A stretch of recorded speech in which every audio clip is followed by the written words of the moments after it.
here with Richard Saenz, and we're talking Diamondbacks and baseball. Yes. Okay, so it's been an interesting season, kind of a roller coaster. I know, right? We got off to a great start. Yeah. You know, but it was funny because they started off so well. Everybody's all excited. They're like, oh, World Series. I'm like, slow it down. It's a long season. It's going to take a while. You know, you're going to have some ups and downs, and sure enough, they came crashing down and a little bit too far down. Yeah. But hey, when you look at it right now, they're a 500 ball club. You know, they're still in the mix. The Dodgers are still banged up. They still got a lead on them. You know, so I don't think there's a need to panic. Right. You know, Pardon my reach, by the way. Yes. I had to turn that down. That way there's no echo. I was like, hello, hi. No, my bad. And now the Fox box is going off, the squawk box we call it. It's okay. What did I do? Did I break that? I just walk up here and everything goes. You brought all the breaking news and all the movement. Oh my goodness. Okay, so I went to Monday's game, Memorial. I was there too. Day. It was great. Yes. They had the camo hat promotion. I know. I missed it. I got there too late. I was telling my friend, let's hurry up. And no, I missed it. Did you get your hat? I did. And you don't want it anymore? No, I still got it. I'm not giving it. You don't want? Oh, okay. I tried. But the game was great. What was it, 12-7? I know. We got 12 runs. Against the Reds, and I have a friend who's a huge Reds fan, so I was like, haha. Yeah, exactly. 21 runs in that 3-game series, so that's pretty good. It seems like the bats are starting to wake up. Yeah. You know, a lot of people were like, what's going on with Paul Goldschmidt? For one, he's human, okay? Like, he's a normal person. And last year, you got to remember, he had Jake Lamb batting in front of him, J.D. Martinez batting behind him, and now J.D. Martinez is in Boston. Lamb was hurt. So, you know, he was walking a lot, so he was getting on base, and then his average goes down. Then they start to lose. Then he starts pressing, and it becomes a bigger deal. But watch, by the end of the year, he'll be fine. The team will be fine. They'll still be in the mix. I think they're going to be okay. So yesterday was a matinee game. It was 12:40 was first pitch, right? Yes. And they lost. I know. They didn't get the sweep, but they won the series, and that's what's the important part. Just keep winning series, and you'll be fine. You know, I was kind of surprised because Patrick Corbett has been so great pitching all year, and then you had that grand slam. He gave up a grand slam. So, but you got the Marlins in town tomorrow.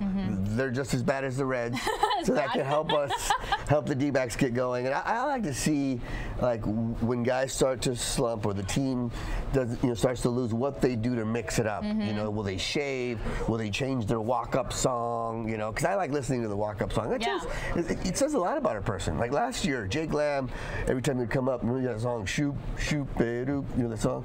That's like Salt and Pepper from like, I was like, you wouldn't even, I went up to him, I'm like, dude, you weren't even born when this song came out. Like, why did you pick this song? You know why? Why? The movie Death Pool. I guess they played it in that movie. I saw the movie after he told me, and in the movie they play it, and he goes like, I was kind of vibing to it, and I picked it. And last year he was doing great. He was an all-star. So I'm like, well, whatever the reason is, keep that song. It was working great for him. So I'm like, so what would be your walk-up song? Oh, goodness. I don't know. So let's say, now batting, number 24 in your program, but number 1 in your heart. Maybe like second base, Pilar Arias. Maybe like that Live Your Life song with Brianna and Tia. There you go. I like that one. I like it. Mine would be Notorious B.I.G., Big Papa. Yeah, I like when you call me Big Papa. That'd come up. But that's the kind of stuff I look at when the team starts to struggle, how they mix it up. And we're NL West. Yes. Where are we? Yeah. So are we second or third now? We're in second. We're only a game and a half behind the Rockies, and the Rockies don't worry me. Their pitching, I don't think, is good enough to withstand the whole season. The Dodgers are the team that worries me. If they get healthy, they've got the talent to make a run. So as long as we keep a lead on them and then get our guys healthy back, I think we'll be okay. So yeah, they're a 500 ball club. They've won as many as they've lost at this point in the season. I'll take that. I think part of it was people were so excited because they started out so well so early. Yes. So the last I checked the standings, we were only 1 game ahead of third place. Who's third now, and is that still the same case? Yeah, the Giants are not, they're another team that I'm not worried about. Okay. You know, Rockies and Giants, Padres, the other teams in the division, I'm not too worried about those guys. The Dodgers, as long as we stay ahead of the Dodgers, because the Dodgers always seem to have their number, especially when it counts. And it was funny because it was good that the D-backs were beating the Dodgers in the early going, and the Dodgers weren't doing so well. I'd try to give some hard times to some Dodger fans that I know. They're like, it's just spring training for us. Right. We'll crank it up. And they'll always look at us like we're the little brother, until the D-backs finally beat them. So, and it's funny, like another friend of mine was like totally panicking after, I can't remember, it was a series. He was like, oh my God, what's happening? I'm like, dude, the Dodgers just got swept by the Reds. And they have a lot of injuries like the D-backs, but they aren't winning, or they weren't. Now they're starting to get, that's the thing, they're starting to get going. So that's what I look at. And I'm like, hey, look, yes, the D-backs have some injuries, but at least they were winning, and at least they're in the hunt, and they're, like you said, they're right there at the top of the division. The season is just so long. Exactly. Too, you know what I mean? So it's good to start off early, that we could have some wiggle room when, because could you imagine if they would, the way they're playing now in this month of May, if they would have started like that, people would be jumping off the buildings. Right. Saturday's game's gonna be big. Paul Solo bobblehead for Paul Goldschmidt. It's gonna be awesome. It's amazing how people go nuts for anything that's free. I'm the same way. If it's free, it's for me. People don't like the bobbleheads though. Yeah. I have one from like 5 seasons ago. That's great. Which one do you have? I don't remember. But you just know you got it. I have it. Yeah. You need to get the Archie Bradley one. That one actually talks. It has a radio call, which I thought was, I like the unique bobblehead. Yeah. Like I wanted the Archie Bradley one. Yeah.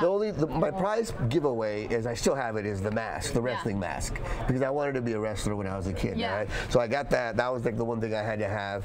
I have a bobblehead from Al McCoy, who's the announcer for the Suns, and he's like on a desk, so I think that one's cool. And of course, my favorite one is the Alice Cooper bobblehead with the snake around it. And the cool thing is, I didn't even know, but somebody sent me the picture. I'm trying to think. I think it was Rick Davis, our photographer, was here in the morning show, and Alice Cooper was here doing something for the morning show, and he saw my bobblehead. I still have it, his bobblehead actually. He saw his own bobblehead. Yeah, he saw his own bobblehead on my desk, and he signed it for me. So they sent me a picture like, hey, Alice Cooper's signing his own bobblehead. That's yours. That was pretty cool. So, okay, so we're talking bobbleheads. There's some pretty awesome promotions this year at games. I know, they got some cool stuff. They're doing like paint in the park stuff. Like, you know, you've probably heard of like painting with a twist, like where you go and you paint and whatever. You drink, sip wine. They're doing that in the park. With the wine and everything? Yeah. Really? Yeah. Well, that I didn't know. And then, you know, you have all you can eat seats. And then, yes, all you can eat. Speaking of bobbleheads, though, they're going to have a Game of Thrones night. Have you seen that bobblehead? No. It's a dragon sitting on a baseball. Oh, that looks nice. You see, that's different. I like that. No, I don't. I'm not. I know. But I know of Game of Thrones. I know how people go crazy for it. So, you know what? I'm like the type of person that I wait till everybody gets all crazy about a certain series, and then I binge watch, and like I haven't done anything for 3 days. And people are like, where have you been? I'm like, I'm watching Game of Thrones. You know, so that's what I'll do, because I'm gonna have to see what all the hubbub's all about. Yeah. Because obviously everybody likes it. But it's not just a regular giveaway promotion. Like supposedly you have to pay for a special ticket for it. Because one of my friends is like, I'm going to Game of Thrones nights, and I like looked it up, and I'm like, you have to buy a special ticket to get the bobblehead. What's the special ticket? It's like an extra ticket or something. It's like different. Then they're like, it's gonna be all secretive. They're gonna email the ticket holders like where to pick up the bobblehead. It's not gonna be like right there at the front gate. So it's like a Pokemon thing. You have to go to certain things, and you're gonna see a bunch of people at the park looking for the Game of Thrones bobblehead. Is that, you know? But you know, and then you got fireworks nights and duffel bags on the Hawaiian shirt for Father's Day. They just had the Mother's Day clutch. Yeah. And that was like a nice bag. It was actually pretty cool. It's like so much more than just about the game of baseball. Of course, I love baseball. Growing up, my dad was a Little League coach and a high school umpire, so I grew up around the game. And I always wanted to play baseball instead of softball when I was a little girl. And you got like a package now. That's pretty cool. So they did a summer ballpark pass. It was 40 games, upper level, for $80 a person. I know, what a deal, right? I know. It kind of makes me wonder if season ticket holders are going to be watching that going, well, why am I getting season tickets if I can buy, you know? But, you know, and that's what I like about that stadium, though. It's great. It's like watching the game in the mall. You know, it's 105 outside. You get in, you cool off, you can watch. I like taking people that have never been. Right. Because then you get to show, look, see there in right field? That's like a swimming pool. They're like, what? Yeah, so it's pretty cool. And so I was talking, speaking of, that's more sports-related news. We're talking about whether or not the Diamondbacks are going to stay in downtown. Maybe they'll leave Chase Field. Well, when I was at the game on Monday, my friend's like, this is a 20-year-old stadium, but you can't tell when you're in it. It doesn't feel that way. She's like, it still looks new and modern. Yeah, there's upgrades that can be done. Right. But you don't feel like you're at an old ballpark. Right, yeah, it's still a nice ballpark. Yeah. And I get it, they wanted some upgrades, and they were, you know, some of it's jockeying for position. It's kind of like when you're going to buy a car, you're like, well, I can get that car over there for, you're not going to buy that car. You want this car, you just want a better price on the car. So I get it, we'll let them, you know, play their games, and I think they'll be fine. It's all negotiation. Yeah, exactly. So, all right, Richard, well, thanks for joining us. Anytime. There's some weather moving through D.C. right now, so we'll show everybody that really quickly.